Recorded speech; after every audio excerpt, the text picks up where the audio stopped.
Dear friends, good morning, good afternoon, good evening, wherever you are.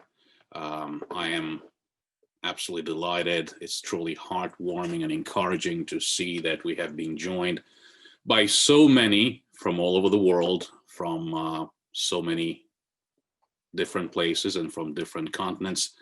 Um, we are gathered today virtually to participate in an international forum on One Korea under the theme Free and Unified Korea, International Cooperation on Human Rights. What we all have to keep in mind is that the International Forum on One Korea firmly supports a nuclear-free Korean Peninsula. This forum supports a Korean-led peaceful unification aimed to uphold freedom, democratic values, rule of law, and above all, human rights. This goal is not a distant goal. This goal is an urgent goal based on the shared identity and the cultural heritage of the Korean people. Although we have seen this happen way too often over the past 3 decades, protection of human rights in North Korea should never be relegated to low priority status. The resolution of the human rights crisis on the Korean Peninsula can finally be achieved through principled reunification of all Korean people living in the South and the North. And that, of course, requires the peaceful transformation of state actors in order to uphold the rule of law and the human rights of all people. This very forum seeks urgent and practical action to advance human rights in North Korea toward the goal of a free and unified Korea. My distinguished colleagues have also asked that I introduce myself and my organization this morning. It's a great privilege to be joining this august crew today. I am Greg Scarlatoiu. I am the executive director of the Washington, D.C. based Committee for Human Rights in North Korea, also known as HRNK. We are America's only think tank and civil society organization dedicated exclusively to researching, investigating, and reporting on the North Korean human rights situation. Our research has basically followed 3 main directions. We have looked since our establishment in 2001 at North Korea's vast system of unlawful imprisonment. We have looked at vulnerable populations, in particular women and children, and we have also looked at the structure and dynamics of the DPRK regime and its deliberate policy of human rights denial.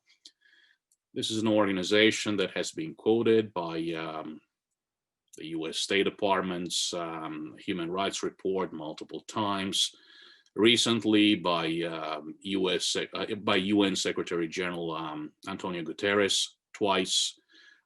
We have held consultative status since April 2018 at the UN.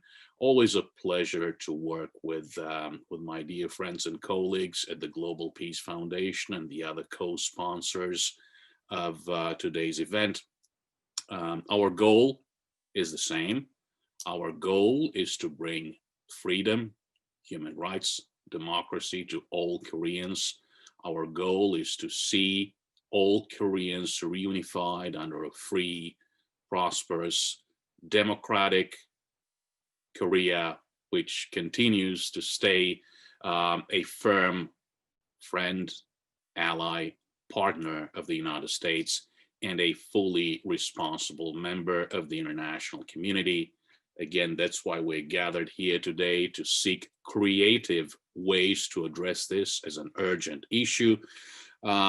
Since my colleagues have asked me to do this, please allow me to take the opportunity to introduce myself as well. I'm a naturalized and adopted American. I was born and raised in communist Romania, and I grew up under the communist regime of Nicolae Ceausescu until age 19.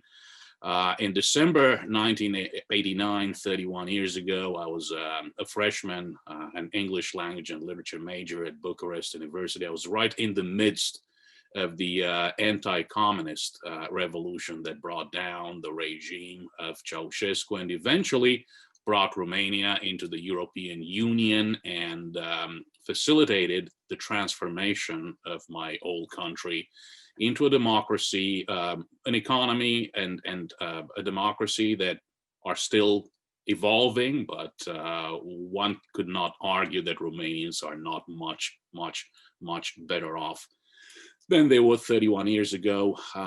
As the distinguished speakers know, especially my senior Dr. Jai-poong, one of the panelists today. I spent 10 years in South Korea as a South Korean government scholarship student, then working there, went to Seoul National University, the Fletcher School of Law and Diplomacy here, then worked in international development, US Korea relations with the Korea Economic Institute, and now finally the Committee for Human Rights in North Korea. Together with GPF and the other partners today, I have to say that it is a critical moment when we do have to find ways to avoid this critical issue of human rights in North Korea being outcompeted again by other important issues. Political security, military issues, North Korea's nuclear program, North Korea's missile program. For 30 years, this issue of North Korean human rights has been highlighted, but often outcompeted by the other very important issues, and they are truly important because the lives of millions, of course, are at stake. But if we have been doing the same thing for 3 decades, not with such a great degree of success, perhaps it is time to consider a new approach. A new approach that features human rights at the very top of the agenda of North Korean negotiations and North Korean human rights policy. We have to remember that we are dealing with a very difficult situation, and many of these issues will be featured today by our distinguished speakers. We have to remember that we continue to be dealing with a slow motion refugee crisis. We have to remember that in February 2014, a UN Commission of Inquiry comprising 3 most distinguished commissioners, Michael Kirby of Australia, Sonia Bezerko of Serbia, and Marzuki Darusman of Indonesia, then UN Special Rapporteur on the human rights situation, the DPRK. This commission and these most distinguished commissioners, together with about 20 UN staff members, produced a landmark report that found that crimes against humanity are being committed in North Korea. Again, we are dealing with a very difficult situation, a regime that is committing crimes against humanity. Of course, one of our speakers, one of our panelists today, regrettably had to face a very difficult situation in North Korea. And of course, we look forward to hearing from him. Again, we have an extraordinary panel that we are just about to feature today. And hopefully, whatever the time might be, wherever you are, you will find this experience of having joined this event a worthwhile experience and an important stepping stone along the road of finding a solution to this extraordinarily difficult North Korean human rights conundrum. So that said, without further ado, please allow me to introduce the first speaker of the day. That is Mr. Inteck So, who is the co-chair of Action for Korea United. Action for Korea United is a coalition of more than 850 NGOs. All of these 850 NGOs are committed to building a grassroots movement to support Korean reunification in South Korea and beyond. Mr. Inteck So, a good friend, has been involved in groundbreaking activities to advance awareness and advocacy for Korean reunification. He has also been very active on overseas development work, and perhaps this extraordinary participation, this very diverse participation today is very much the result of his work as well. Mr. So, without further ado, I invite you to proceed with your remarks, sir. Thank you, Greg.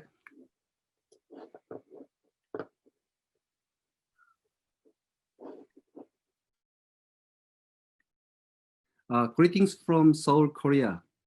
Welcome to the 4th International Forum on One Korea. On behalf of Action for Korea United, and as one of Korean citizens, I'd like to thank all of you for joining the forum on this issue of free and unified Korea. Especially co-host organization, Global Peace Foundation, represented by the International President Jim Flynn, and One Korea Foundation led by Dr. Jai-poong. Thank you so much for your continuous dedication and leadership to bring this important forum again. Also, I'd like to acknowledge all of the panelists who joined with us today. Today's topic for discussion is Free and Unified Korea, International Cooperation on Human Rights.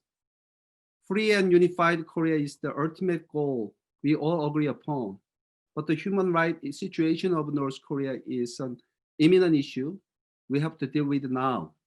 Although there have been tremendous efforts from international community to highlight North Korea human rights issue and bring the resolution. However, the level of human rights violation by the authority in Pyongyang is worse than ever and is indescribable. For example, this year, North Korea shows their brutality to the outside world by killing South Korean officer found by North Korean army in the West Sea of Korea while floating in the sea to find his way to survival. North Korea military has been ordered to kill this unarmed civilian who was asking for rescue. As you know, they not only shot to kill the man, but surprisingly, after killing him, they burned the body and dumped into the sea. It was a shocking news. It was not a crime to one individual. It is a crime to all humanity. This shows how severe the level of abuse by the North Korean regime is. We can hear they're crying out for their help. We are not going to miss this voice. In June of 2019, Action for Korea United helped to launch the International Coalition for Religious Freedom in North Korea. We think this should be an absolutely important movement toward North Korea and for the peaceful unification. When you talk about human rights and freedom, the source and fundamental foundation of freedom and human rights is the freedom of faith. Why is that? Because the freedom of faith is the freedom of conscience. That is why without securing the individual's freedom of faith, there can be no freedom of human being, and the human right can be protected. There is only one country in the world which had completely eradicated those fundamental freedoms. That is North Korea. North Korean regime completely removed the freedom of faith from their people and filled the Juche ideology in the space and forcing people to worship their leader as only God. We can't find any nation like this in human history even. We believe this is a key issue, more than the nuclear weapon. Just the last month, we convened the program in Seoul, the second North Korea Religious Freedom Week. It was a small-scale gathering due to COVID pandemic restriction, but it was awakening and enough to motivate the participants to stand for the religious freedom in North Korea. We are trying to make this movement an important campaign in South Korea, so we will make our voice be strong enough to be heard by Pyongyang. For this, we believe we are not alone. We need to develop the international cooperation, not only by government level, but more from civil societies, especially from religious communities. I hope you to join with us too. I'm hopeful that today's discussion becomes productive. I will listen carefully to your profound wisdom and practical suggestions.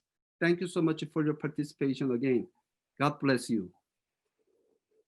Thank you very much, Mr. So. As representative of one of today's co-sponsors, Action for Korea United, you have highlighted the importance of freedom of religion as a fundamental human right. Now it is my pleasure and privilege to introduce another representative of one of today's co-sponsors, Dr. Jai-poong, great personal friend and senior. Dr. Ryu is Professor Emeritus at Loyola University, and he's also the founder of the One Korea Foundation. He holds a BA from the Law College of Seoul National University. He holds a PhD in sociology from the University of Minnesota. And while his bio is very long, I'm just going to highlight his main interests, his main interest areas: macro sociological interpretation of history, conflict resolution, social institutions as well. Dr. Ryu has served as advisor to 2 mayors of Baltimore and the U.S. Census Bureau. Dr. Ryu, please go ahead. You have the floor, sir.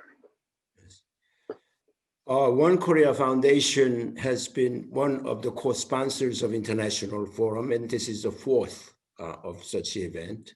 And we are very happy to be in partnership with the Global Peace Foundation of Jim Flynn and other friends that I have there. And then One Action for Korea United, with whom we have been doing some things together for years so far.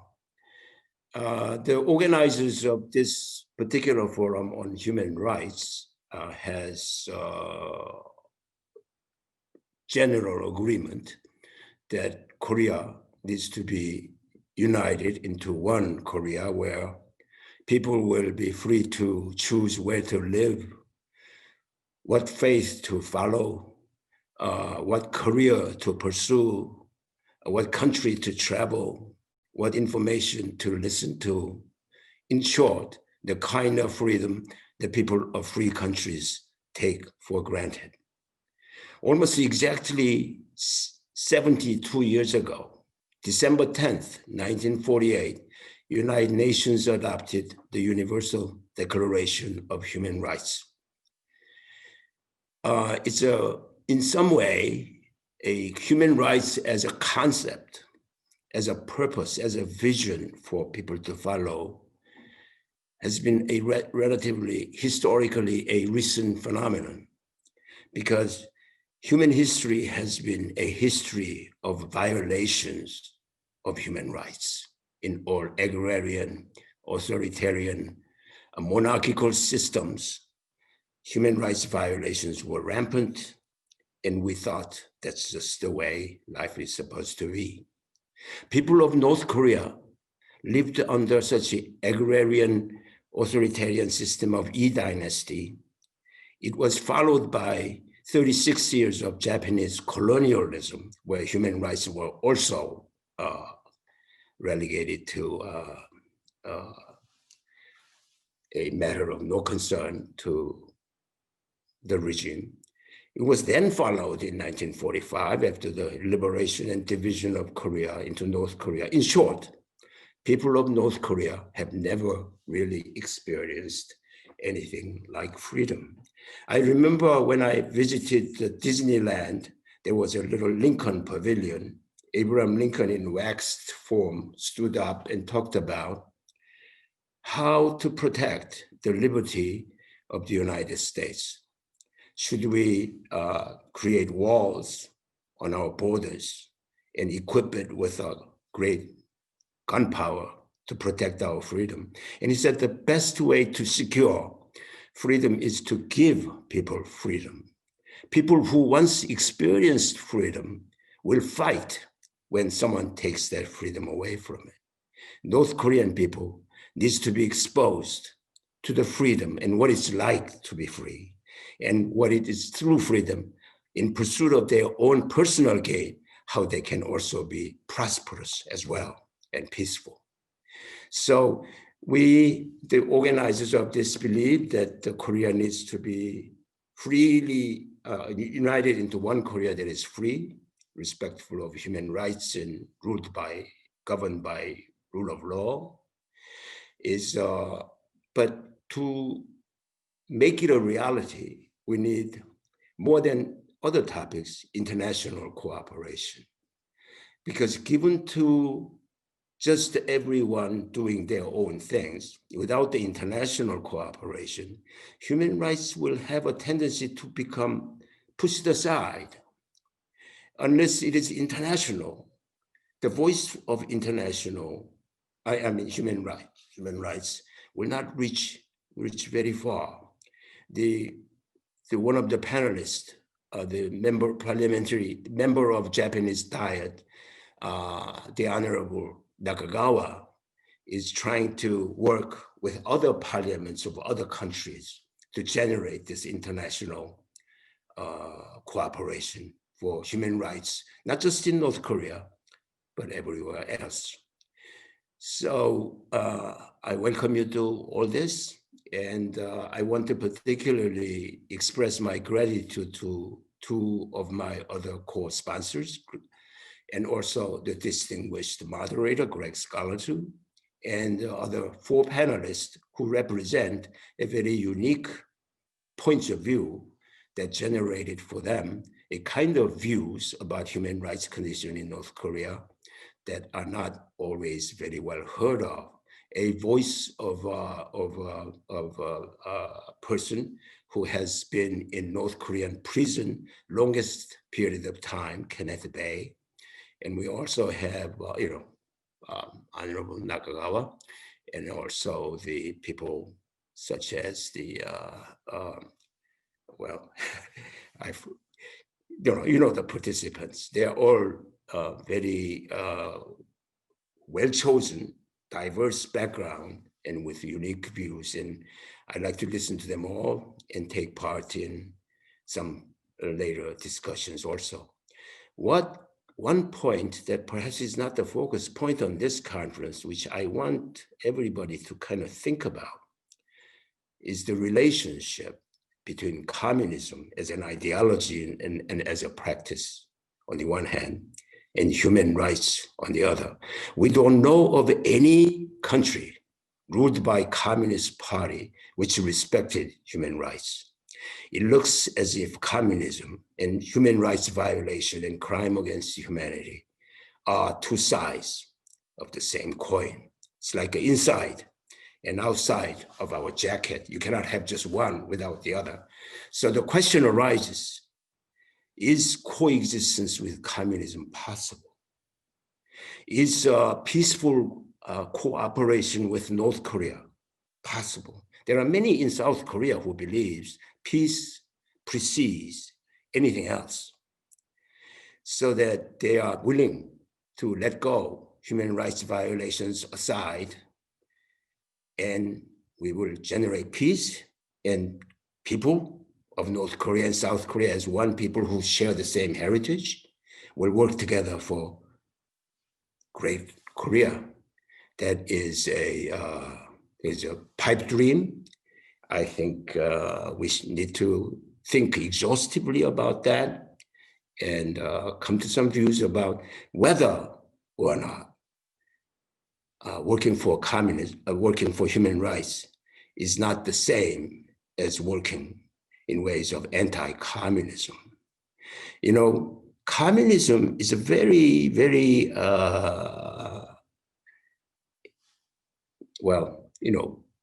daughter of Joseph Stalin, perhaps history's most grievous, egregious dictators of all times. His daughter, Svetlana, once said, People who learn communism through books become devout communists. People who live in communism become strong anti-communist. One case in point is this great French philosopher existentialist Jean-Paul Sartre, who supported Joseph Stalin's most egregious acts. Until 1956, Nikita Khrushchev invasion of Hungary. Then he began to experience what communism is really like, and also on human rights. He turned against USSR and its communist ideology. So as we grew up in Korea, Seoul National University, Greg Scarlatoiu talked about, we thought that if you do not have some sympathy to communist ideas when you are in 20s, you have no heart. If you remain a communist by the time you are age 35 or 40, you have no brain. It happened to Sartre, and it happens to all the people who once had held communist ideology as some ideal to pursue. So we should know what communism as an ideology is and what it does in practice. Communism is a failure as a theory, but communism is a brutal failure as a practice. So we think deeply about this, and I hope this become an occasion for that as well. And there are many interesting things developing. In Japan, there is a voice against this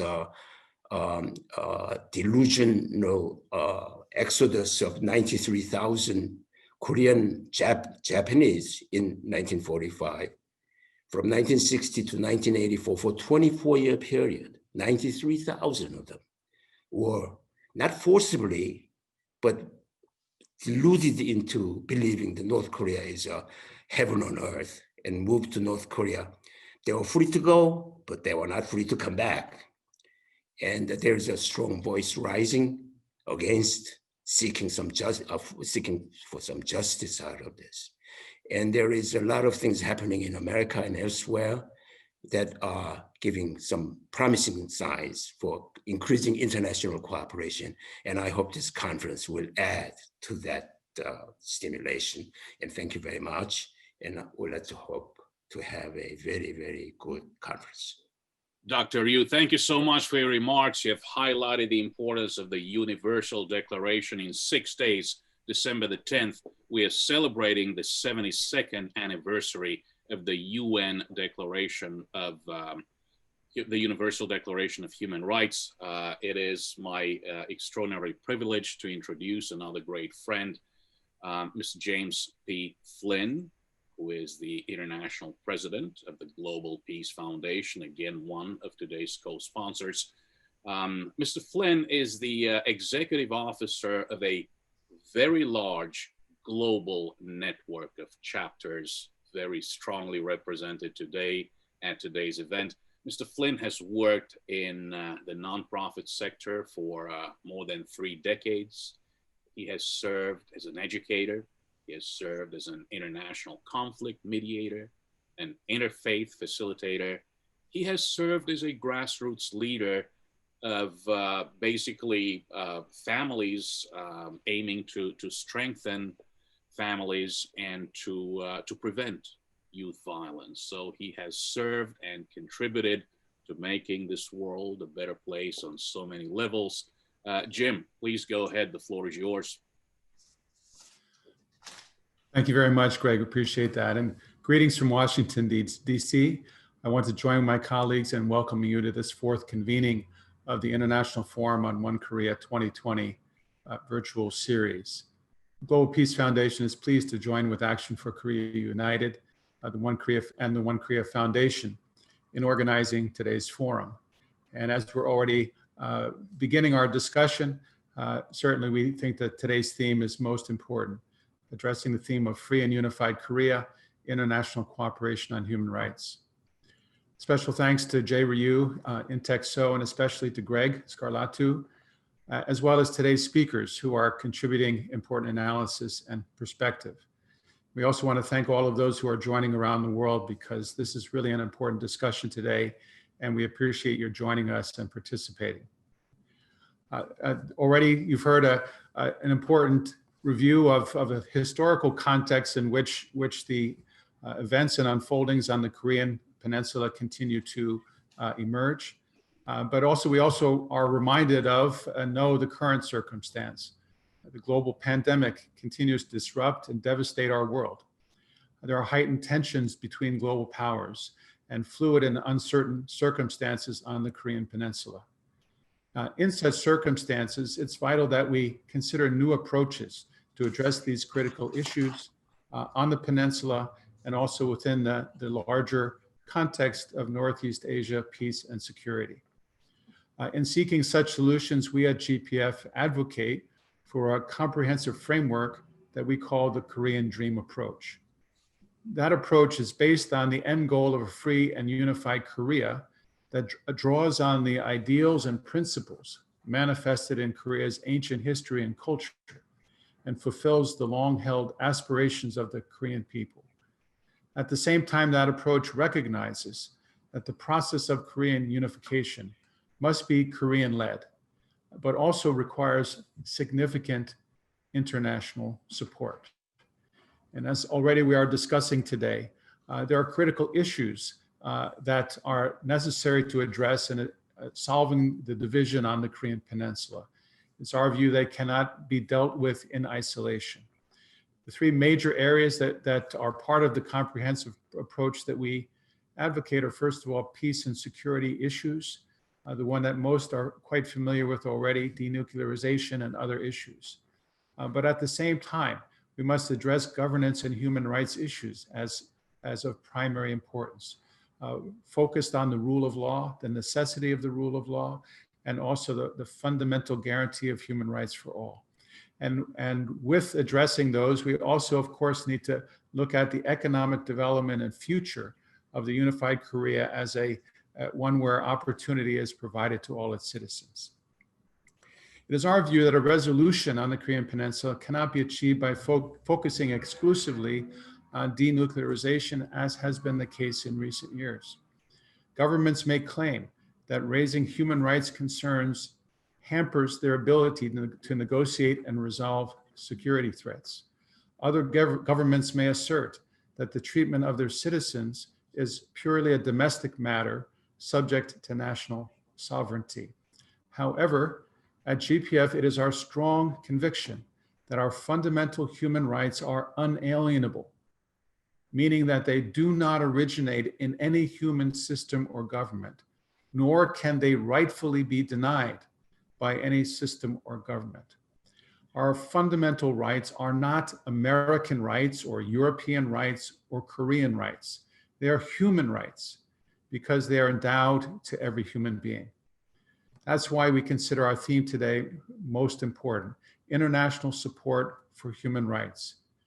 We believe that it is civil society efforts that are key to calling for and bringing strong focus to the fundamental priority and importance of human rights. And we also know, looking at history, that coordinated civil society efforts can make a major impact. One important example is the anti-apartheid movement, which began in the early 1960s and clearly made a significant impact on one critical human rights issue in South Africa. We look forward to important information shared by the speakers today and insights that they will share with us. And we hope that you will find the discussions motivating and action forcing. Again, we greatly appreciate your participation today. We hope you will join us in ongoing efforts to build international support for human rights in a free and unified Korea. Thank you very much. President Flynn, Jim, thank you so much. Human rights are unalienable and universal, and at the very core of that vision that you presented for a Korean dream. Thank you so much. I would like to remind the audience that we will have a 30-minute question and answer session after the presentations. The avenue to submit these questions is the Q&A function, the Q&A button at the bottom of your screen. We have already received quite a few outstanding questions, so please remember to use the Q&A button to submit your questions. That said, it is an honor and a privilege to introduce the next presentation by the Honorable Masaharu Nakagawa, who is an 8th term member of the House of Representatives of the National Diet of Japan. The Honorable Nakagawa is a former Minister of Education, Culture, Sports, Science, and Technology. He's a former chair of the Foreign Relations and Security Research Committee and a co-chair of the International Parliamentarians Coalition for North Korean Refugees and Human Rights for the past 17 years, since 2003. He is a graduate of the School of Foreign Service at Georgetown University here in Washington, D.C.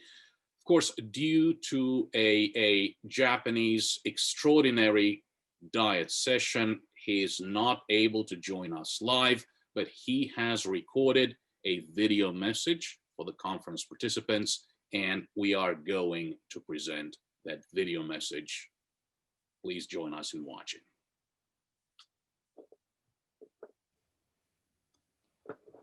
皆さん、こんにちは。I'm Masaharu Nakagawa, speaking from Tokyo, Japan. Thank you very much for inviting me to this forum and giving me an opportunity to address this statement. I have started my political life for more than 20 years ago as a member of the House of Representatives of the National Diet, Japan. In the year of 2002, widely well-known incident of freedom seekers, child-harming family incident, happened in Japanese Consulate General in Shenyang, China. As soon as the incident had been reported by Japanese media, my party sent me to Shenyang to find out what really had occurred to the family of child Hami. Actually, our mission first focused upon the behavior of the Japanese Consulate General. That is, why did they allow Chinese police to enter into the consulate plot and let them capture an exiled family? They took them and imprisoned. We strongly insisted Chinese government to get them back to the hand of Japanese consulate. Few months later, Chinese government finally released the family and sent them back to the south. That was really the result of worldwide upheaval of rescue campaign by various media and shocking video scenes of the forceful capture, which influenced the hearts of people in the world. That was the exact occasion in which I started to get involved in the human rights movement of North Korea. I got a chance to meet some of the NGOs supporting the freedom seekers of North Korea. They invited me to Seoul to meet some members of Korean Parliament. We recognized each other to extend our common interest to make action for the human rights issue and sincere commitments to fight for the misery of North Korean people. I was deeply impressed by Korean colleagues for their sincere empathy for people. We decided to organize International Parliamentarians Coalition for North Korean Refugees and Human Rights, IPCNKR, and I agreed to co-chair the coalition together with my foremost and trustworthy partner, Honorable Fan Wu-ya, the former Ministry of Education and the Vice Premier of South Korea.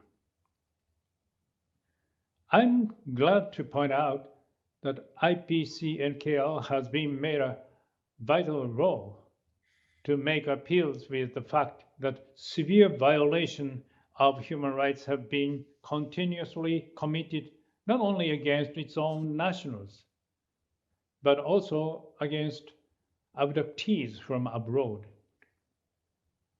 We have pointed out that international community should fight cruelty and injustice of Kim regime of North Korea. We also must not forget the freedom seekers fled to and obliged to live in hideaways in China. They are always afraid of the nightmare of repatriation to North Korea by Chinese police.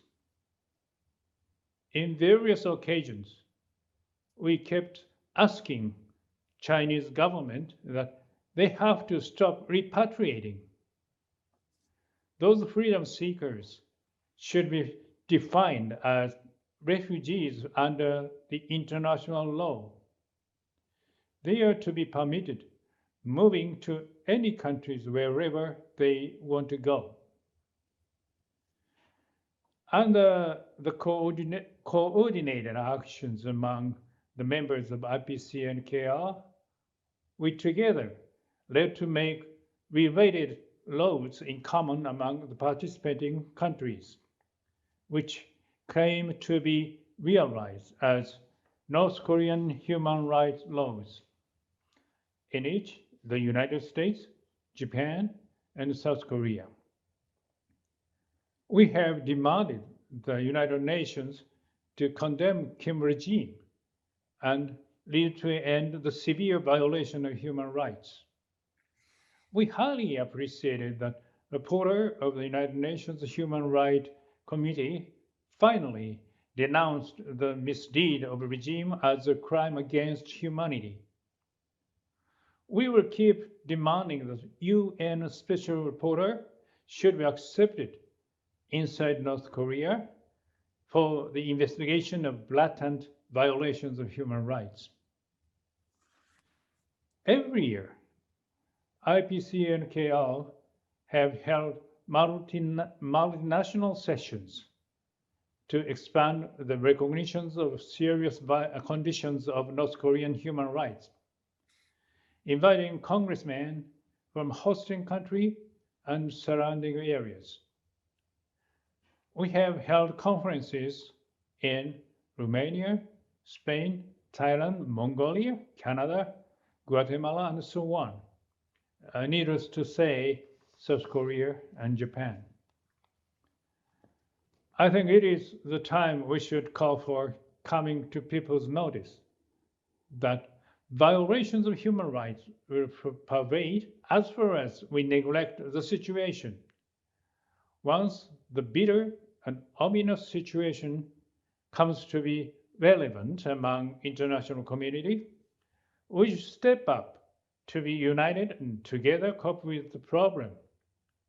Or in this case, collapsing regime of North Korea. From this context here, I have to point out another important issue, the COVID-19. It could be one of the opportunities to make breakthrough of a present stalemate of North Korean negotiations. Now, we are facing unprecedented threat of coronavirus. Over 1.4 million people are dead, and the third wave of virus is still climbing up to the point that major countries of the world have no options but to reinforce lockdowns in major cities. Even in the midst of this situation, Chairman Kim Jong-un declared that none of any victims of coronavirus exist inside North Korea. Well, as usual, nobody believes this kind of statement of North Korea, and instead, we are sincerely worried about the possibility of widespread of virus infections in North Korean society. Insider informers and several media continue to make warning miseries of the people of North Korea not only to be infected but displaced and lead to confusion among the people. We need to encourage worldwide understanding that humanitarian aid, especially vaccine for North Korean people, are urgent necessity. WHO's sharing method should reach the foreseeable needs among North Koreans. Our human rights violation target is Kim regime. We always have to keep in our mind that people of North Korea is a victim of malgovernability of the cruel Kim dynasty. International cooperation, if they would reach to the people of North as such, hopefully will provoke some sort of an awareness in the notion that people world outside Korea are there standing by them to help or to help fight against Kim dynasty. Well, thank you again for having me as a speaker today. I would like to close this speech to say that unified Korea is not a dream, but an attainable goal as we seek for. Thank you.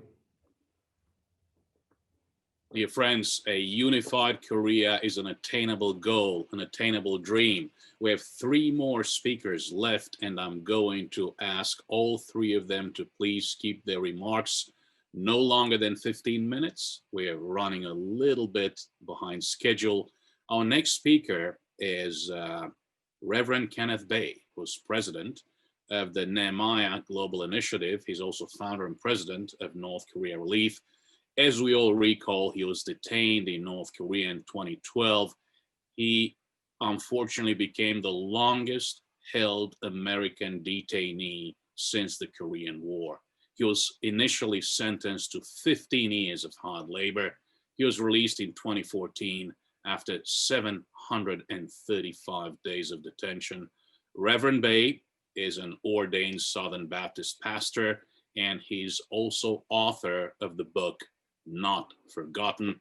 Ken, it is great to see you, sir. Right now I'm going to turn it over to you. Please proceed. Go ahead. Thank you very much. It's so good to be with you for such an event like this. It's been a while that because of COVID-19 that I've been back to US, but for the last 9 months or so since I came back from US, I've been living in South Korea. I've been working here with North Korean refugees, and then asking them to continue to remember the people in North Korea they have left behind. And then so we've been creating a movement here. It's called Nehemiah 1 Million Prayer Petition Campaign. So that we can remember and stand with and pray for the people in North Korea. Apparently there are about 25 million North Korean people living in North Korea. But according to some of the defectors or refugees, they said probably the number will be a lot less. Some say 22, some say 23, some even say maybe even less than 20 million. But because they starved to death and they're locked in the prison, or they escape from North Korea to a different country. Right now, South Korea, there are about 35,000 North Korean refugees living in South Korea right now. Every year, about 1,500 people or so or less were coming into South Korea from North Korea every year for the last five years. But this year, because of COVID-19, it make it very difficult for people to leave the country and to be able to leave China. They have to go through China, come all the way down to Southeast Asia in order to seek for their freedom. It's a 3,000-mile journey they have to take. Many just couldn't, they're stuck in somewhere. And so this year, according to the Hanawan, the North Korean, the place that they held North Korean refugees for trainings, and they said less than 300 people so far that came into South Korea this year compared to year before, about 1,300 year before. So right now we actually see there are many people desperate to leave the country, or they're stuck in China somewhere. And then more importantly, many are caught trying to leave the country in China to get to Southeast Asia. And then they were caught by the Chinese authority. They were put them back to the border detention center. And they are apparently about 1,000 people or more are detained there. But ironically, North Korean government do not want them back because of COVID-19. So they've been kind of stuck in prison, and then Chinese government do not know what to do. So they're in the kind of in the illustrations that they're in the middle of. So this is a golden opportunities for international community to speak up about their behalf, because if the North Korean government do not want them back and Chinese do not want them in their country, then we should, South Korean governments should be able to bring them back to South Korea. If they need, but with the current governments right now, not actively seeking this route at this point, even though there's thousands of people in detentions, and as we know of. Well, let me just go back. My name is Kenneth Bae. I was born in South Korea, but I was immigrated, and my family immigrated to United States when I was 16. So I grew up in US, but I ended up becoming a missionary to China, and then later on went to North Korea. But there's the one thing that I wanted to do is there any way we can bring the Christians, who are worshiper and intercessor, to go to enter into the land in North Korea and pray and worship, walk around the land and just love the people and pray in behalf of North Korean people, because they cannot pray and they cannot worship. So I actually took 18 trip within a 1 year, going back and forth, brought about 300 people from 17 different nations in every continent. The people decided to come to North Korea for tour, but it was a little different tour because we went there to pray and worship. And then I was detained in North Korea at the end. And then they accused me I was trying to overthrow the government of North Korea through prayer and worship. And he said, we are not afraid of a nuclear weapon of the United States. However, but they're afraid of someone like me, who is missionaries, to bring religion into the country, because North Korean constitutions guarantee the freedom of religion, but however, and that doesn't apply to their people. And in realities, and during the 1960s, when Juche ideology came in, and not only they closed down the churches, persecuted Christians, but they actually eliminated churches and Christians. And therefore, ever since the people were born after 1960s, they haven't had a chance to hear the name Jesus, because they eliminate the name Jesus from every textbook, every books and movies and everywhere. So people grew up, people that I have met, they're defector refugees came into South Korea. And I asked them, but they said they never heard the name Jesus before they came to South Korea. Some heard the name Jesus in China, but not in North Korea. So this is a realities.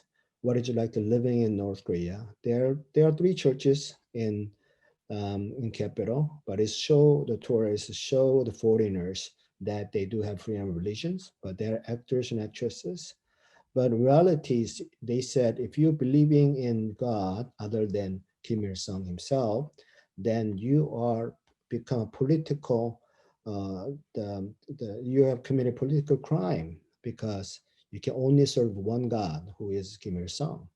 And therefore, they accused me that I was trying to overthrow the government of North Korea through prayer and worship.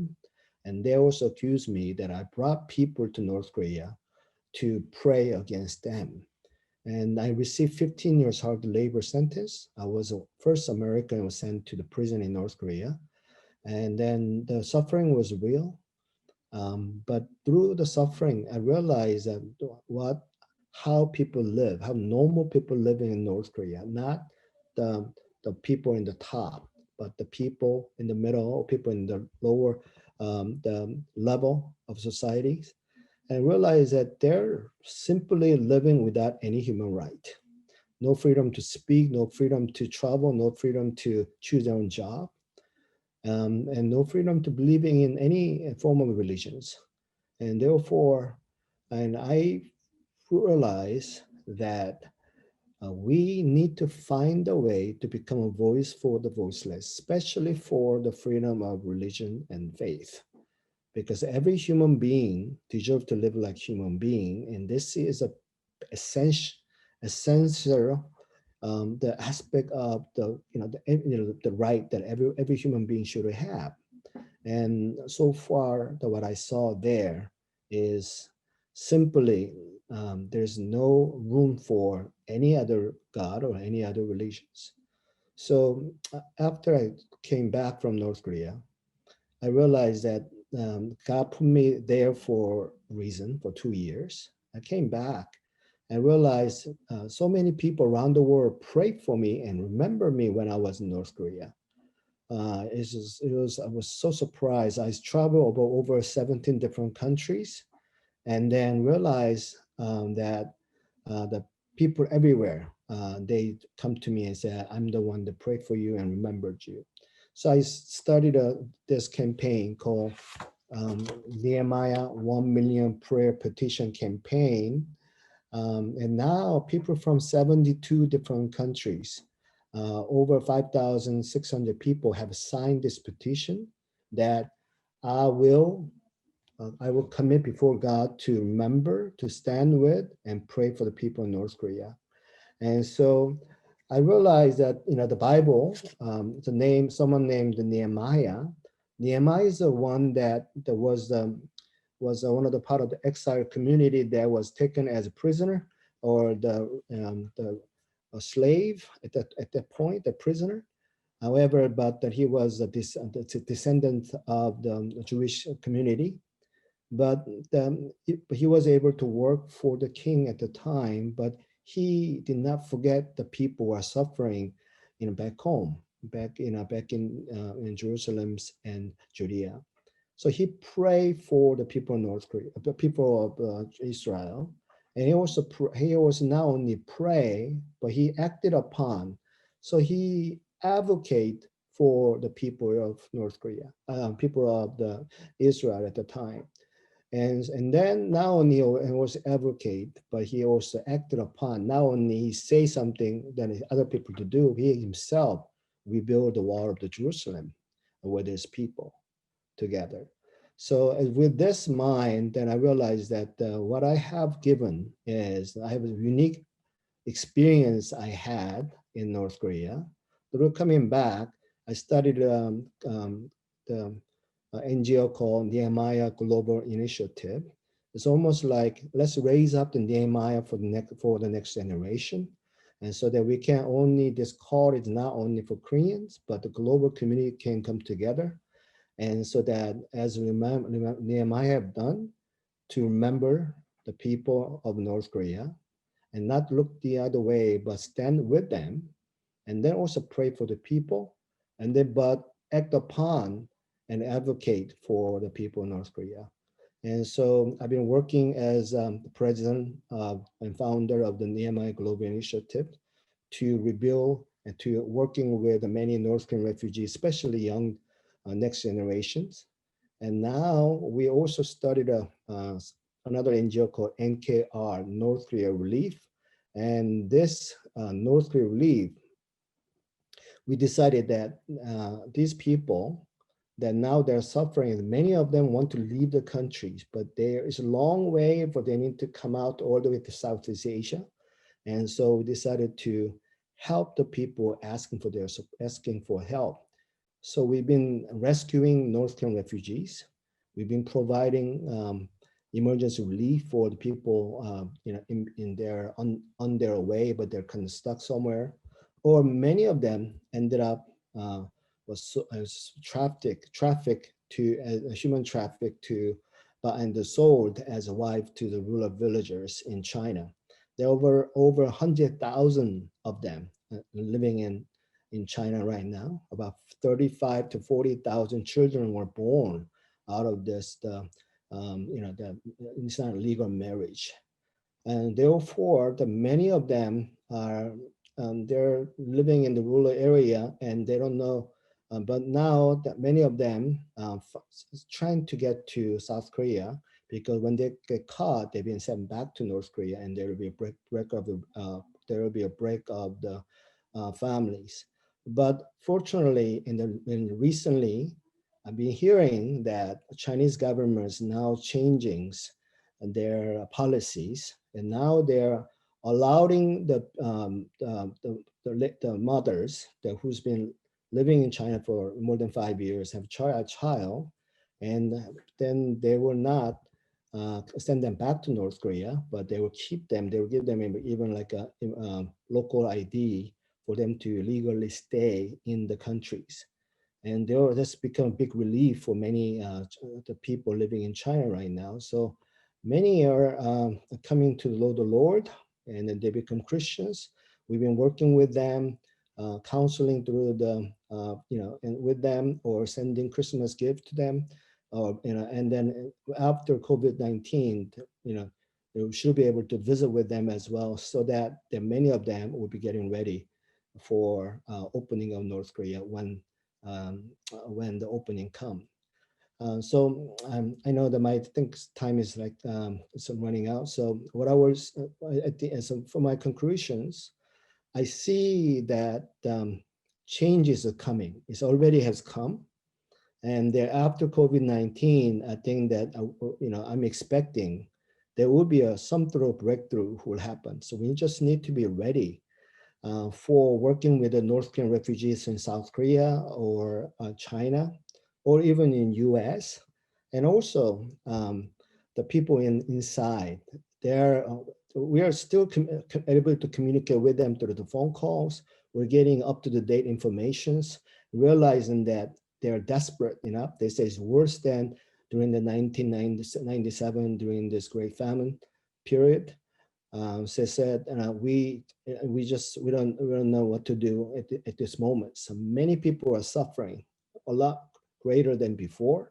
So we just need to come together and become a voice for the people in North Korea, and then start prepare for the opening to come. And I do believe that when that happens, we just need to be ready to jump in, because there'll be, after wall come down, there'll be a lot of work, a lot of work that we need to be able to rebuild, because that's going to take a long time to rebuild societies, and to be able for them to realize what they've been missing, what the life they've been living.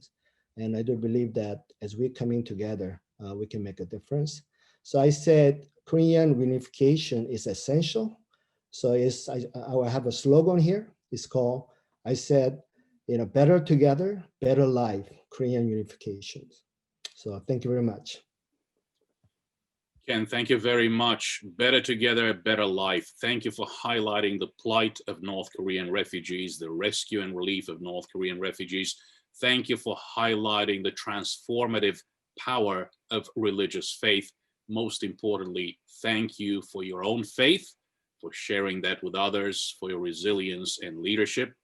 And speaking of faith and leadership, I'm delighted to introduce our next speaker, Olivia Enos of the Heritage Foundation, who is going to address a key issue, working on the abolition of concentration camps in North Korea and religious freedom. Olivia is Senior Policy Analyst in the Asian Studies Center at the Heritage Foundation. There, she focuses on human rights and national security challenges in Asia. Her research spans a very wide range of subjects, including democracy and governance challenges, human trafficking and human smuggling, religious freedom, refugee issues, and other social challenges in the region. Olivia Enos received her bachelor's degree in government from Patrick Henry College in Purcellville, Virginia, and she has her Master of Arts degree in Asian Studies from Georgetown University. Olivia, a great pleasure as always. The floor or the camera is all yours. Please go ahead. Awesome. Thank you so much, Greg. And thank you to everyone for organizing this conference. I'm truly delighted to be here today to talk about an issue that I feel like I always say is near and dear to my heart, but I'm especially honored to be able to share the virtual stage with so many people who do share my love for the North Korean people. And it is my hope that throughout this entire conference, throughout our entire conversation, that we wouldn't just be raising awareness about the plight of the North Korean people, but that hopefully other young people and up and coming bright minds would be attracted to these issues, that we might be able to put our heads together in order to consider what are the best next steps in order to help alleviate the plight and the suffering of North Koreans. As Greg referenced, I've been tasked with addressing two very significant issues, including the need to close political prison camps, as well as the need to promote religious freedom in North Korea. I'm going to take my liberties a little bit and broaden what I'm going to cover today. And one of the things that has been so frustrating over the years working on North Korean human rights issues is the fact that a false dichotomy has really developed between two issue areas, those of national security issues and human rights issues. And there is this fundamental presupposition that exists that if we raise human rights issues, we're going to fail to make progress on other important challenges like national security concerns, like denuclearization.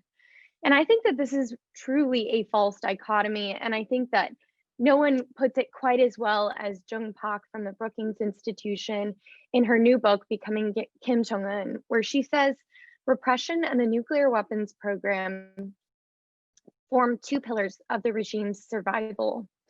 The denial of human rights and the country's status as a nuclear weapons power are mutually reinforcing. And I hope to sort of build upon her statement there and demonstrate that first, the Kim regime views human rights and uses them in a systematic way.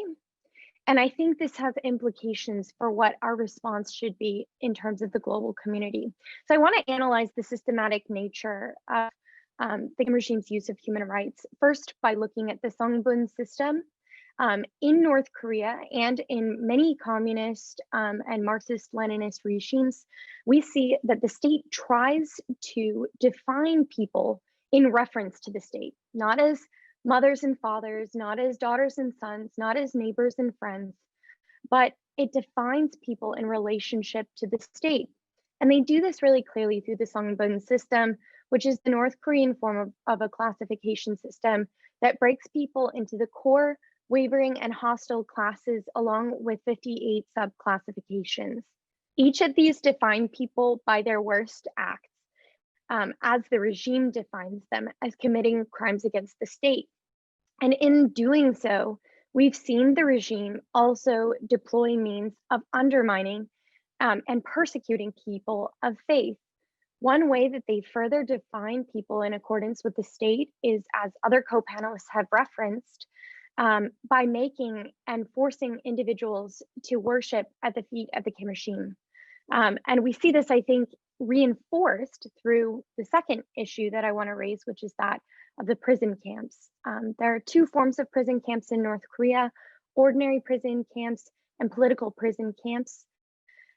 Both are horrific places to be sent to. People are often subject to torture, subject to forced labor and other forms of severe human rights violations.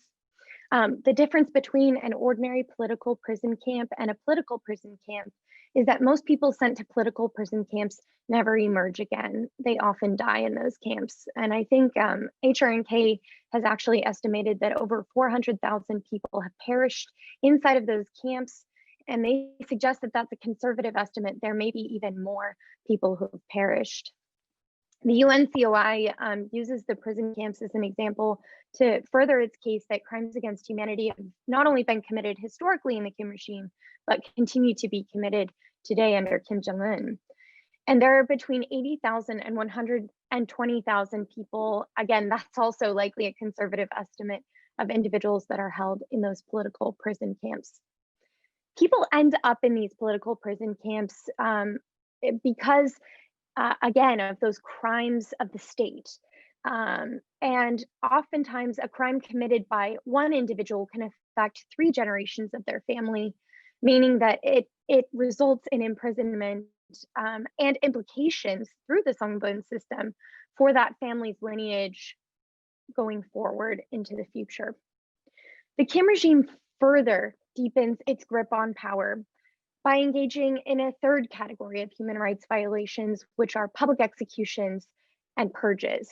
According to the North Korea Strategy Center, North Korea has undertaken at least 421 purges since 2010. Those numbers were based off of actual interviews with North Korean refugees who were able to say that they had either personally borne witness or heard of these purges taking place. These purges also include not only ordinary North Korean citizens, but North Korean elite, including Kim Jong-un's uncle, Jang Song-taek, who was in leadership there, but also his half-brother, Kim Jong-nam. And we also have seen in the context of public executions that the regime uses the fear that's created by individual ordinary North Koreans bearing witness to those public executions in order to maintain its grip on power.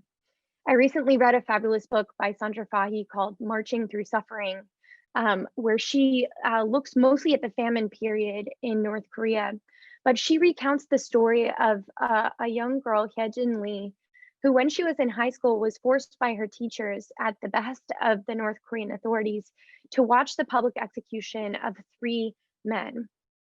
When she watched that public execution, after she saw it, Sandra Fahy summarizes it as this was her key takeaway. If you stay, you die. If you go, you die. The dying was all the same. And this is yet another means that the Kim regime uses these human rights violations in order to maintain its grip on power. I want to cover 2 other areas of human rights violations, and perhaps more clearly, the way that the Kim regime uses those human rights violations. One, they have mastered the art of human rights for profit or exploitation. We see this through the North Korean regime's use of forced labor. They generate an estimated millions upon billions annually, especially in earlier days from North Korean forced laborers sent abroad.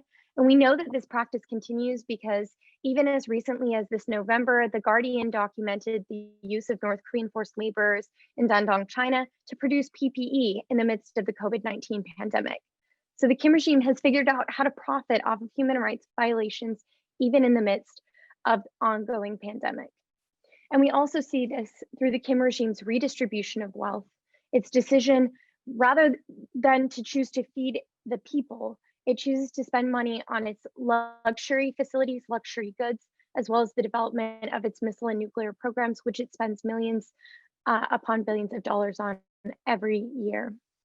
Fifth and finally, North Korea uses and abuses its population for its own weapons programs. It does this allegedly by testing chemical and biological weapons on Kochevi children. There have been reports of these same weapons also being tested on the elderly and the mentally disabled. So in fact, the regime may be using human rights violations in order to not just maintain its grip on power, but to maintain its stability through its nuclear and missile weapons program. Very quickly here, I promise I will finish up here quickly, but I want to answer and address the question of what do we do?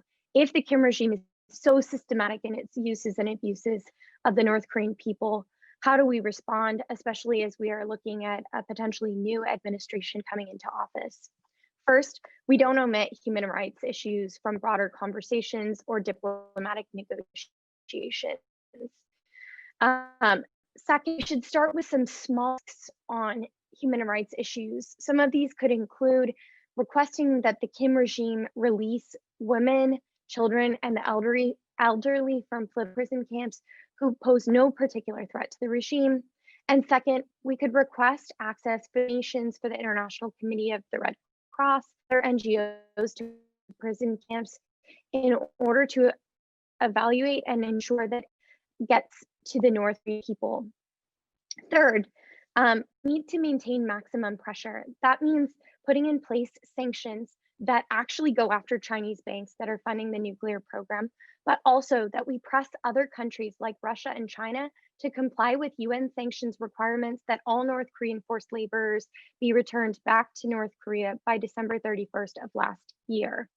And finally, we can use particular sources of power within the US government to tamp down on the North Korean government's use of forced labor, especially DHS sources and otherwise. Fourth, we need to work with our allies. We have to get Washington and Seoul back on the same page so that we can respond in concert to North Korean human rights violations. That means condemning Seoul when they shut down what are legal ways of expressing freedom of speech by sending in balloons and promoting information access inside of North Korea. Fifth, and finally, I'll end on this note, we need to look for synergies between human rights and national security issues when it comes to promoting policies. That means looking at whether or not the use of sanctions might actually be promoting the growth of markets and therefore access to information, access and availability to outside resources, including religious materials like the Bible. So we should be promoting greater information access. And of course, we should be promoting religious freedom. If there is a next administration, and when that next administration comes in, there needs to be a continued commitment to promoting religious freedom, which is a priority for people all across the globe. And I think finally, we need to make human rights and national security issues mutually reinforcing, recognizing that they are capable of delivering many benefits to the North Korean people, and that if we hope to make progress in addressing the Kim regime's nuclear challenges, we must address the system that undergirds it, that holds it up, and that's their system of human rights violations. Thank you so much for this opportunity to speak. Olivia, thank you. You have covered a lot of ground. What a comprehensive presentation. Our next speaker has experienced North Korea up close and personal. He's a North Korean escapee, and he will be addressing topics including transmitting information into North Korea and building a network of North Korean refugees.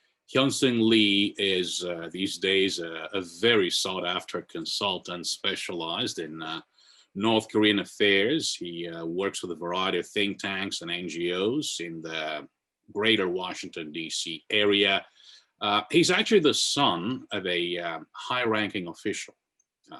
Hyunseung Lee was raised in an elite environment in North Korea with very significant and prestigious opportunities made available to him in North Korean society.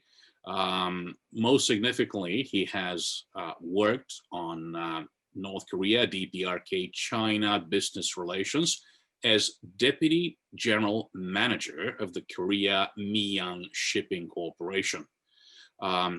As we all know, the Kim Jong-un regime initiated a series of very brutal purges mentioned by Olivia Enos in her presentation.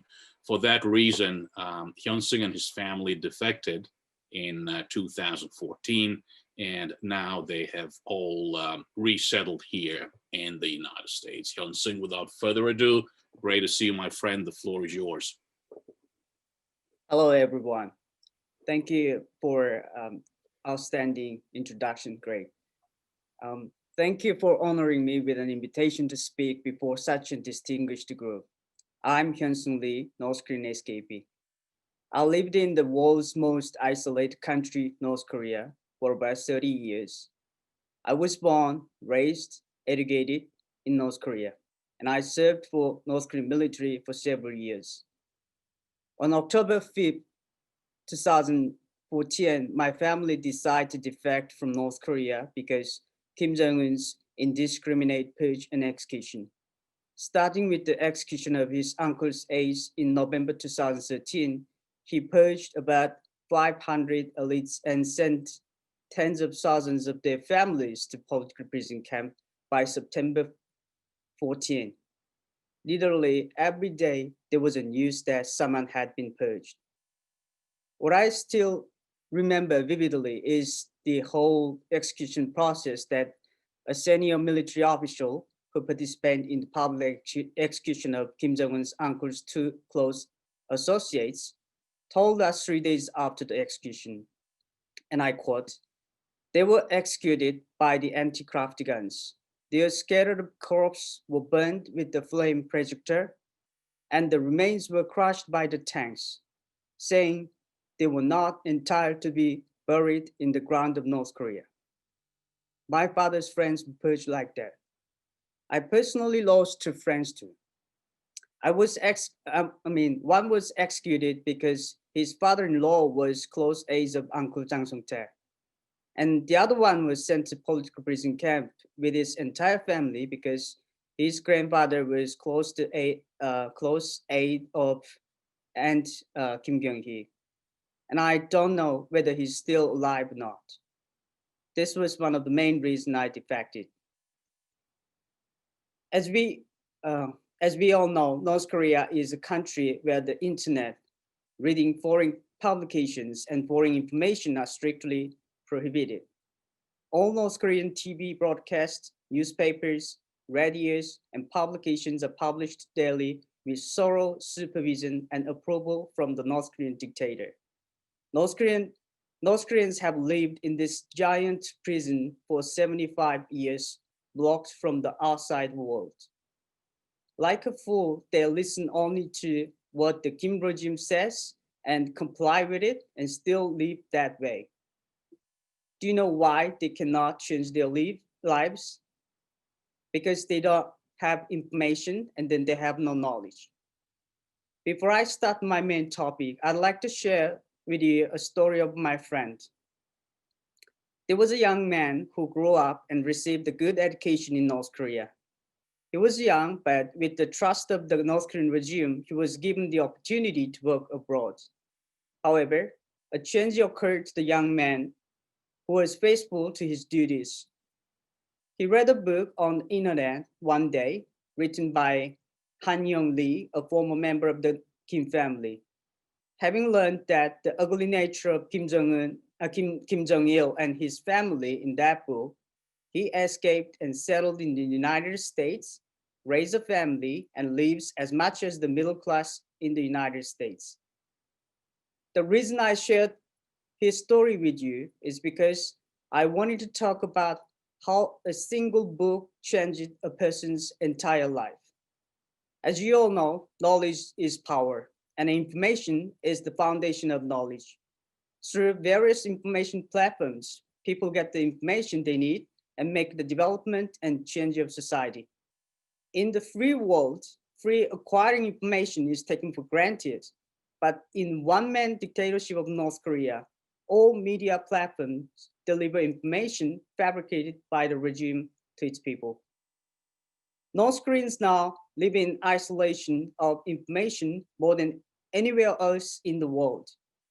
This is not a result of their will or choice, but the result of the oppression of freedom and human rights committed by the Kim Jong-un regime. In my speech today, I'd like to explain to you the 2 fundamental reasons why we should send information to North Korea. To begin with, I'd like to emphasize that sending information to North Korea is education for North Korean citizens. The current South Korean government and the ruling party are making a ridiculous logic that sending information to North Korea would provoke the Pyongyang regime and create tension between the 2 Koreas, thus hindering peaceful coexistence. The reason why schools teach students is to teach them more information so that they have the power to improve their quality of life. It is the same reason we send information to North Korea. It is intended to help North Koreans make their own choices and improve their quality of life through truth and information. This is the same logic as teaching students at school, and it is an educational revolution that enlightens North Koreans who only see and hear the propaganda of the regime with the truth and justice of society. Our desire for democratization and change from North Koreans without any education is like asking kindergarten children to solve differential and integral math problems. Today, however, North Korean de factos face tremendous challenges in bringing news and information to their beloved ones and our fellow North Koreans. The South Korean Moon administration and ruling party politicians are trying to completely block the critical means of sending truth and information to North Korea by establishing a law banning leaflets to North Korea. South Korea's adoption of law to prevent sending information to North Korea is blocking the North Koreans from having the right to have information and ignore them to live as slaves to the North Korean dictator, which can be interpreted as the Moon administration and ruling party do not consider North Koreans to be South Korean citizens. And it is an anti-constitutional bill that openly denies the value of the South Korean constitution. Also, as a responsible member of United Nations, South Korea is directly denying the Universal Declaration of Human Rights. The Universal Declaration of Human Rights, Article 19 states, everyone has the right to freedom of opinion expression.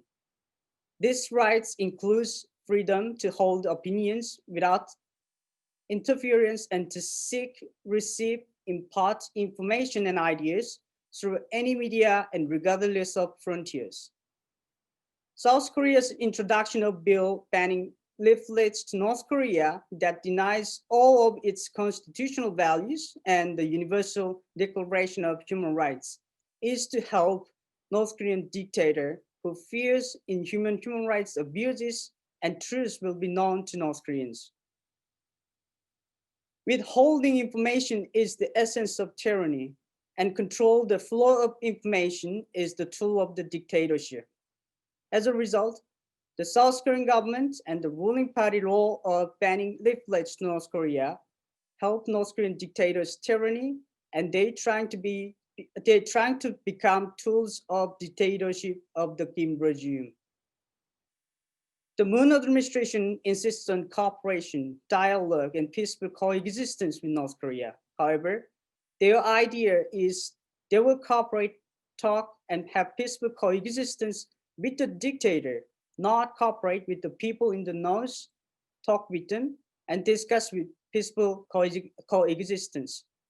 They should know that through dialogue, cooperation, and peaceful coexistence with North Korea are sharing truth and information with them. On top of that, one of the major reasons for sending information to North Korea is that North Koreans do not know the true definition and meaning of the freedom and human rights. The international community is raising its voice that North Korea's human rights situation should be improved, but we are missing something really important. The residents, the elites, and even those people in authority who committed human rights abuses do not know the correct definition of human rights. In North Korea, neither the victim of human rights abuses are aware that they are being violated, nor the perpetrators of human rights abuses are aware that their action could be a crime. Some say all North Korean elites who are supportive of North Korean dictators impose the suppression of human rights on its residents. However, it is a misjudgment to think that North Korean elites know all about the human rights abuses and atrocities committed by the regime. The North Korean regime strictly blocks the information being shared, not only from outside, but also from inside, within North Korea. So they barely have access to details about what's happening at the border, the atrocities at the concentration camp, the suffering of the residents, unless it's the relevant department or local officials. If such information is circulated in North Korea, the Kim regime claims that it is a rumor and people are being punished for delivering those messages. And the so-called inconvenient truths are not even reported to the dictator. No one in North Korea is willing to talk about this inconvenient truth to the dictator because the 3 generations of the person who hurts the dictator's feeling will be executed. I have also never heard of North Korean women being trafficked, sold as slaves to China, and arrested and tortured while escaping North Korea when I was in North Korea. I'm sure not only me, but also most of citizens and elites in Pyongyang are not well aware of the situation. In order to truly improve human rights in North Korea, we must inform the people living in the North that the pain they are suffering is a human rights violation, and also need to inform those perpetrators who tortures and executes citizens without any sense of guilty that their actions are crimes against humanity, and they will be punished by law if North Korea is liberated. In addition, when the reality of North Korea and the truths of outside world are well known in North Korea, the North Korean public would be able to think about fighting for their human rights, and the perpetrators would look back their actions which are against the humanity. North Korea's dictatorship system is not a collective leadership, but a single-man dictatorship. Every power and decision-making in North Korea are held by the single dictator. And North Korean elites are nothing but a ruling means of dictatorship. So we must let an elite group stand on the side of people to help them find the freedom, and on the side of justice to bring justice in North Korea, not on the side of dictator. In conclusion, all North Koreans are thirsty for information. They need a piece of information to enlighten their awareness rather than the rice aid from South Korea. The power of citizens armed with information would change this history and it changes their future. Just as a single book has changed my friend's entire life, sending information to North Korea is a method to educate North Koreans and the motivation of human rights movement to improve human rights situation in North Korea. Furthermore, it is a prerequisite for North Koreans to find their own universal values of freedom and human rights and achieve democratization. Thank you. Hyunseung, thank you very much. Your voice is extraordinarily important. When you and your family, your father, your sister speak, we listen. North Korean human rights defenders listen. This is a very important voice. Your YouTube program, the one that you and your sister are running, is absolutely extraordinary. I encourage everyone to watch. We're now ready for our Q&A session, and I'm going to begin this session with some very important comments received from our good friend, Colonel Professor David Maxwell of the Foundation for the Defense of Democracies, FDD. Colonel Maxwell is also a member of my board of directors, HRNK. Colonel Maxwell reminds us that there are only 4 paths to unification. One is peaceful, and it requires mutual agreement on both sides. Another one is undesirable. It's war. We want to deter that, the enormous cost in blood, treasure.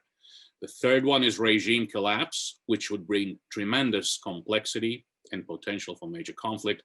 The fourth one is the emergency of a new leadership in North Korea, a new leadership that might seek peaceful unification. Colonel Maxwell points out that the root of all problems in Korea is the existence, quote unquote, of the mafia-like crime family cult known as the Kim family regime that has the objective of dominating the Korean Peninsula under the rule of the guerrilla dynasty and Gulag state. Colonel Maxwell's second editorial comment is that the only way we're going to see an end to the nuclear program and threats, as well as the human rights abuses and crimes against humanity being committed against Korean people living in the North, would be through achievement of unification and the establishment of a united Republic of Korea that is secure and stable, non-nuclear, economically vibrant, and unified under a liberal constitutional form of government based on individual liberty, rule of law, and human rights as determined by the Korean people. Again, Colonel Maxwell, in short, a UROC, a United Republic of Korea. That said, we have a lot of questions, and I am going to direct the first question received to Jim Flynn. It's a question received from Philip Mutisia of NCCU Education. Very important question in terms of action items. How can we leverage the Korean diaspora and other diaspora, in particular in the United States, to build that solidarity that would enhance the will to press for unification of one Korea? Could you please, Jim, comment on using collaboration and partnerships for that purpose? Sure, thanks very much, and very, very important question. Appreciate that. So as we've heard on the forum today, there's important awareness that all of us need to develop, not only in the Korean diaspora, in the larger international community. So in terms of building solidarity, the first important thing is building awareness and understanding. Hyunseung Lee said knowledge is power. Understanding the issue and understanding the immediacy of the circumstances is extremely important. And so we believe, of course, that needs to go through multiple channels, forums like this, but many different kinds of ways of bringing awareness in the larger society to the human rights issue first and foremost, and the larger implications is extremely important. Secondly, based on awareness, you need to organize, and civil society organizations are extremely important in this regard. That concern needs to be organized and needs to point towards some solution. So even Colonel Maxwell's comments that Greg just mentioned in terms of pointing to a solution. And part of the awareness, for example, is not only the current circumstances, but the larger context. This larger context also helps us to understand the solution. For example, knowing that the division on the Korean Peninsula in 1945 was never meant to be permanent, that a unified Korea is actually the intended longer term goal, can help us to see the solution. So building awareness, understanding the context, organizing in the civil society way, and then also then having a plan of action. What can we do? It really is true that in today's day and age, we have the enormous potential to leverage and mobilize global support. In the historic context, I just mentioned that in the United States, there's a fascinating story about the Korean independence movement more than 100 years ago. From 1918 and 19, especially to about 1922, Koreans in America garnered significant support for the Korean cause. And they did that by going to the people and sharing the story and pointing to a solution. Imagine how difficult it was to do that 100 years ago, and the tools that are available to us today to build awareness and to organize toward very specific action steps. And so the final point I want to make is having practical action steps along the way. Today we heard from Kenneth Bae that there are those who have escaped from North Korea. They're held on the border, and North Korea doesn't want them back. Right? So there's a very immediate kind of step that can be an action step to focus on, so that as we're building this global support, that we have specific tasks to focus on that can move toward the goal. So Action for Korea United in Korea. In the United States, there's a sister organization, Alliance for Korea United, USA, and Global Peace Foundation works on supports and is part of a international One Korea Global campaign. There's already movements going on. So build awareness, organize, and take action. Thank you. Jim, thank you very much. The next question comes from a world-renowned North Korean escapee. This is Ji-hyun Park in the United Kingdom. And the question will go to Olivia. Enos. In China, many North Korean defectors are at risk of persecution or other serious human rights violations if they're forcibly returned to North Korea. They face arbitrary detention, torture, all kinds of ill treatment. How can we help those North Korean refugees, in particular North Korean refugees who are still in China? Olivia, this one's yours. Well, thank you to Jian for asking this question, because I think it's an important one. And I think it's one that the US, but also the UN, have a role to play in responding to. When China forcibly repatriates North Korean refugees back to North Korea, forcibly sending them back to North Korea, they're actually in violation of the UN Refugee Convention. And China has agreed to this convention and continues to violate it through forced repatriation. It's violating the principle of non-refoulement. And so we can hold China accountable for that, and should be doing a much better job of calling China out for that. I mentioned in my remarks that the US has sanctions authorities not only to address nuclear issues, but also to address human rights ones. Now, unfortunately, the US has often been reluctant to target, for example, Chinese banks who launder money at the behest of the Kim regime. But to my knowledge, I don't think any official in China has been held accountable for the human rights violations that they engage in against North Korea as well. And we could use targeted financial measures either through Global Magnitsky, which enables Treasury to target individuals on human rights grounds, but also through North Korea specific legislation like the North Korea Sanctions and Policy Enhancement Act that ties any sort of removal of sanctions to improvements in human rights. And so I think that there's perhaps some ways to work on this. But I wanted to touch on one other issue. I really appreciated getting additional statistics and updates from Reverend Bae about the decrease in the amount of North Korean refugees who are actually making it to freedom. And I think that there is further research that needs to be done into whether or not the Chinese Communist Party is making use of its newly deployed surveillance technology in order to target and track down North Korean refugees. I think that, we've seen technology being used for poor purposes against the Chinese people themselves. And I have a hard time believing that the party would not consider using those same technologies in order to aid in identifying North Korean refugees trying to flee to freedom. And so I think there's a need to look into that too. And there may be other sanctions authorities that could be applied in that context as well, in order to hold the Chinese Communist Party to account for those violations.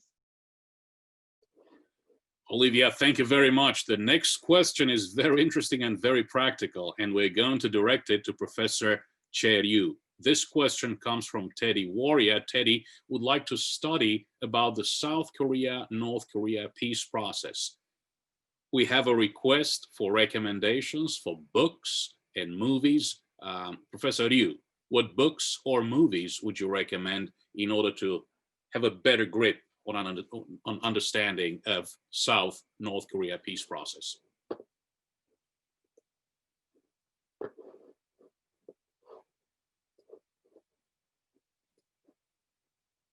Dr. Ryu, please, sir, unmute your microphone, please.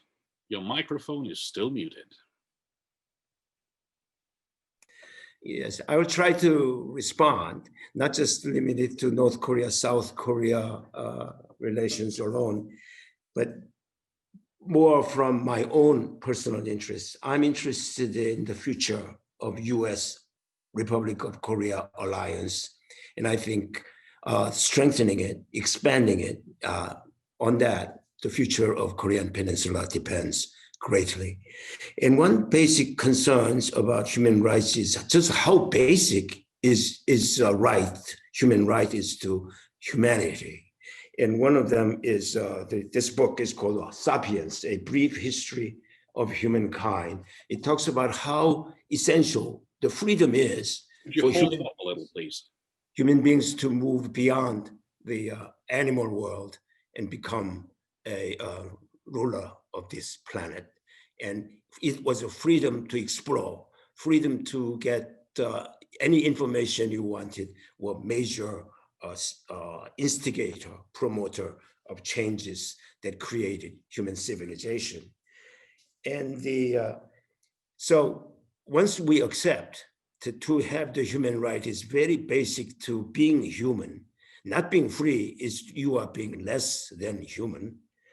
I get my inspirations from America's founding fathers. I have been with some of the friends here, visited James Madison's house in Virginia, known as the father of American Constitution. We usually think of George Washington as father of the country, but Constitution, James Madison was. And he talks about how we would not have needed American Constitution if American people, like all other people, were angels. But we are not angels, we're humans. We are free and we will try to be free and we'll make mistakes and there will have to be laws to enforce and people to punish. But then this governance is on the other side of this quest for freedom.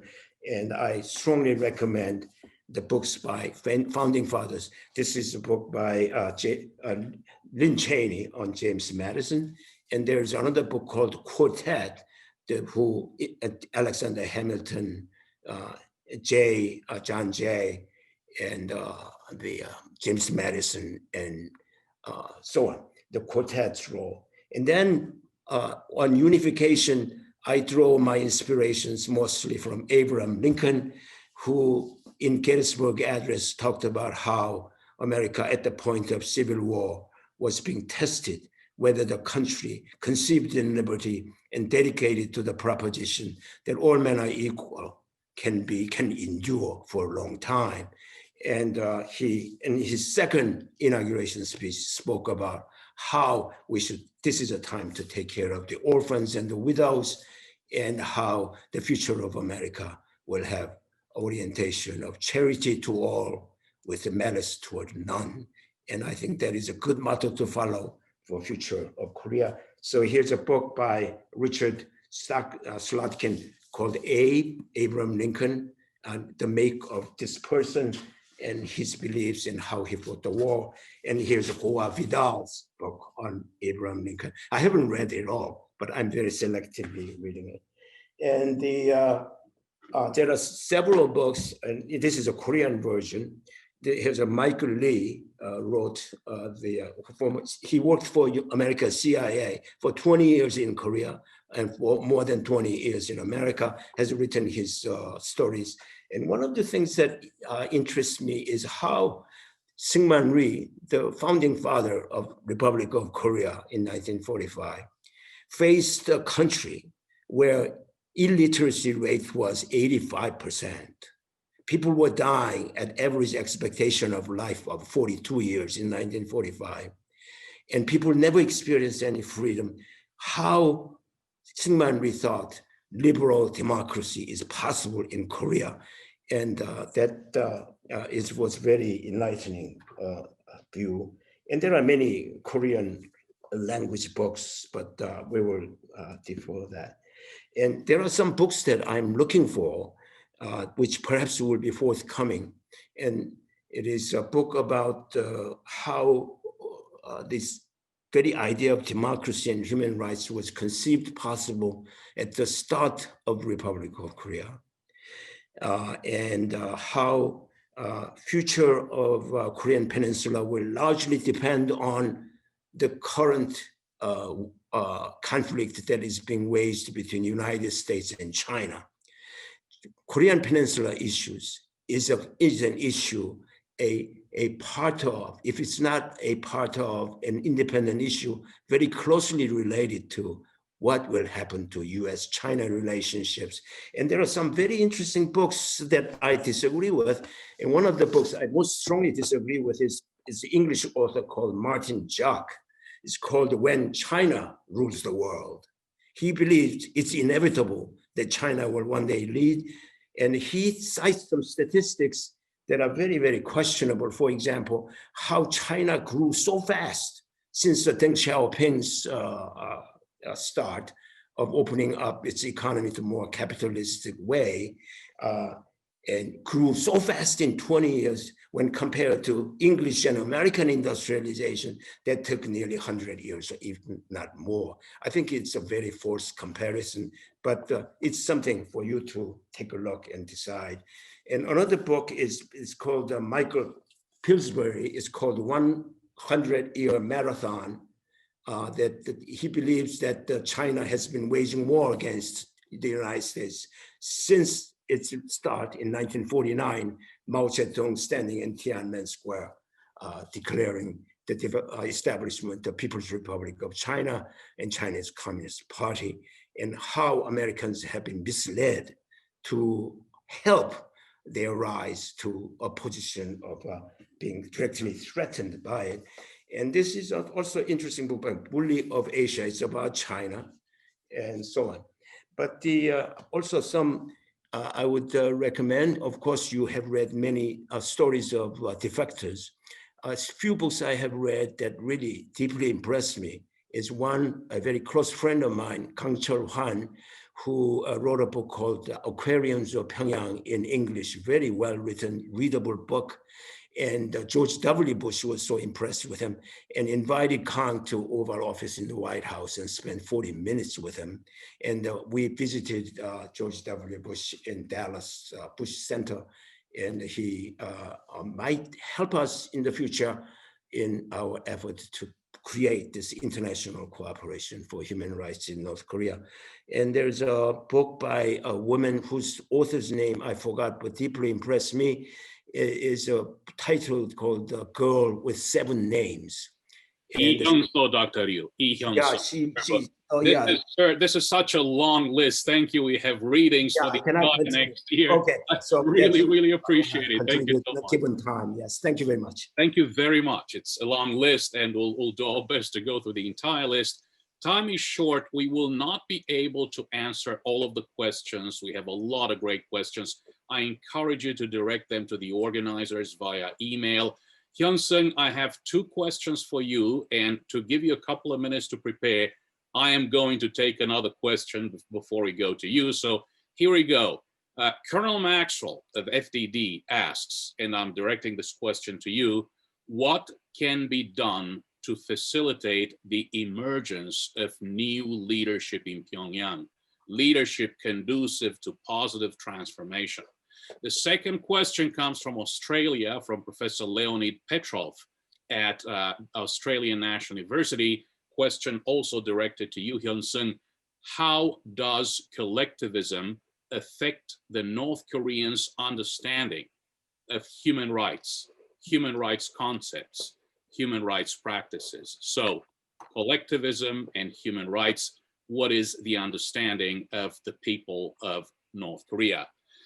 I'm going to take a quick shot at another question while Hyunseung is preparing. A question that comes from our own Kenji Sawai, good friend and organizer, of course, today. Is there any way to forcibly stop North Korea's human rights violations under international law?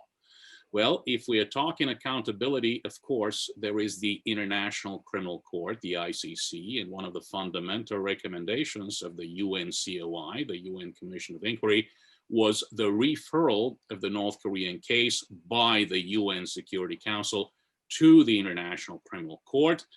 Why the Security Council? Because North Korea is not a party to the International Criminal Court or the 2002 Rome Statute that governs the International Criminal Court.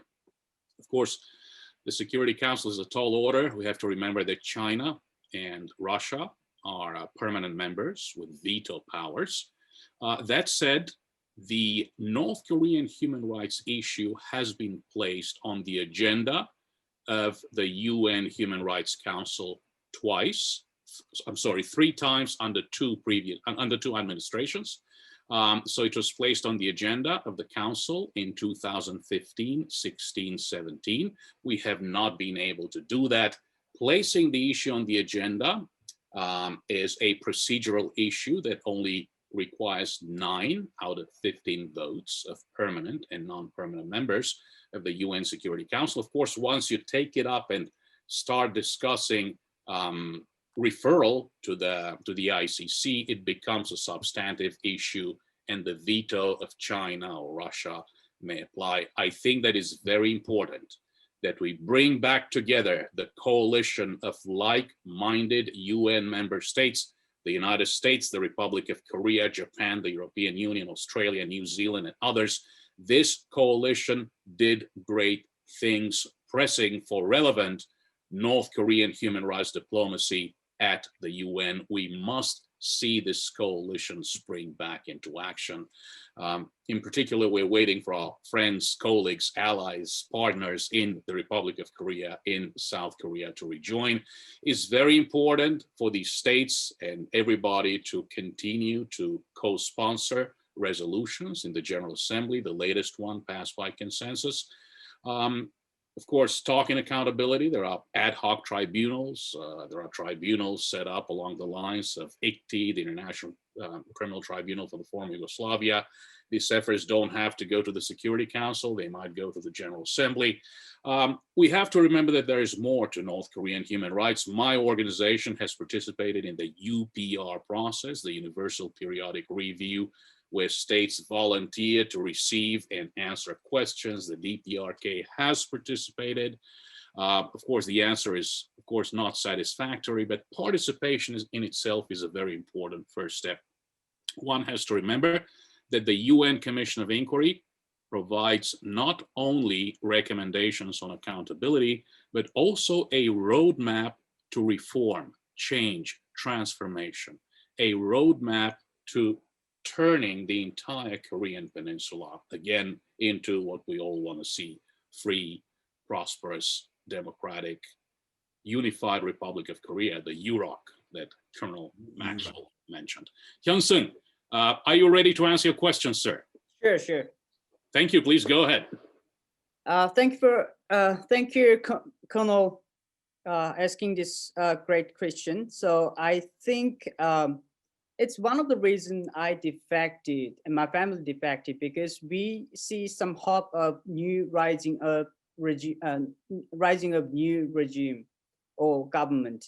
Because when we talk with those people in the top, and then every people told us that they don't see any hope in the country, and then they told us that they don't know where this country is going, because they don't. I mean, they believe. Or they also believe that Kim Jong-un is not qualified as a leader of North Korea. I mean, he's like a killer and then the murderer, and then he executed his uncle and killed on his, stepbrother. So as a human, nobody believes that Kim Jong-un is like as a human being. They, so, and then they like literally. They are in the darkness. They want a hope. They want a vision. So I think we can give them consistent signal that if new government is like made a good decision, make the good decision, that United States and Western countries can cooperate with new administration of North Korea, so that the new administration has to get support of North Korean people. So, and then and then we have give them direction and vision, like release prisoners or all of prison camps people, and then open country, and then introduce market economy, and then provide freedom to its people. So, and then we give them vision of how economic cooperation could be possible. And then if they saw some kind of hope and vision, I believe that they will make a right decision, and then they would move towards replace Kim Jong-un, or for the right choice of North Korea. And then second question for the collectivism. Thank you again for Dr. Petrov. And I think you have a better knowledge than me, because collectivism is like itself like Russia. It came from Russia, and Soviet Union. I'm sorry. And then so as you know, in collectivism, there is no human rights. The human rights is not exist anymore because individuals have to sacrifice for collectivism. So in North Korea, there was a slogan that one for all and then all for one, which means that individuals have to sacrifice for all entire interest, all people's interest, but all people have to sacrifice for one person's interest, which means the top leader, Kim Jong-un's interest. So basically, there is no rights, human rights in collectivism because, for example, North Korea have lots of construction projects, and then they mobilize the people without any agreement. So they just call them, and then they have to go, and then they have to do work for free. So there is no objection, and then nobody can do any objection of the government's projects. That's kind of that they, and then they cannot speak about it. So as you know, it's all like collectivism came from Soviet Union, and then the system itself, North Korea is still working on that system. So I think it's North Korea itself is collectivism. I hope my answer is adequate. Hyunseung, excellent. Thank you so much. I profusely apologize to those participants whose questions we've been unable to answer. I have copied all of them. We have them. And if you're still interested, we'll do our best to answer them in the coming days moving forward. That said, let me take the opportunity to thank the organizers, Jim Flynn, Jai-poong, and Inteck for co-hosting today's event, the Global Peace Foundation, Action for Korea United, One Korea Foundation. Thank you for trusting me and inviting me to be a moderator today. I would like to thank our panelists as well, Ken Bae, Olivia, Enos, Hyunseung Lee. You've all been wonderful. Let me also thank Kenji Sawai for his good and hard work putting together today's event, and also Joseph Campos Ferber for working on putting together this event and making sure that everything went flawlessly. Thank you. Thank you all. It's been a great pleasure. It's been an honor and a privilege to be with you this morning. And let us hope that this large, diverse, multinational, multicultural, multi-religious group will be a driving force in our efforts to bring peace, reconciliation, human rights, freedom, and prosperity to the Korean people living in the North. Thank you so much. I look forward to staying in touch.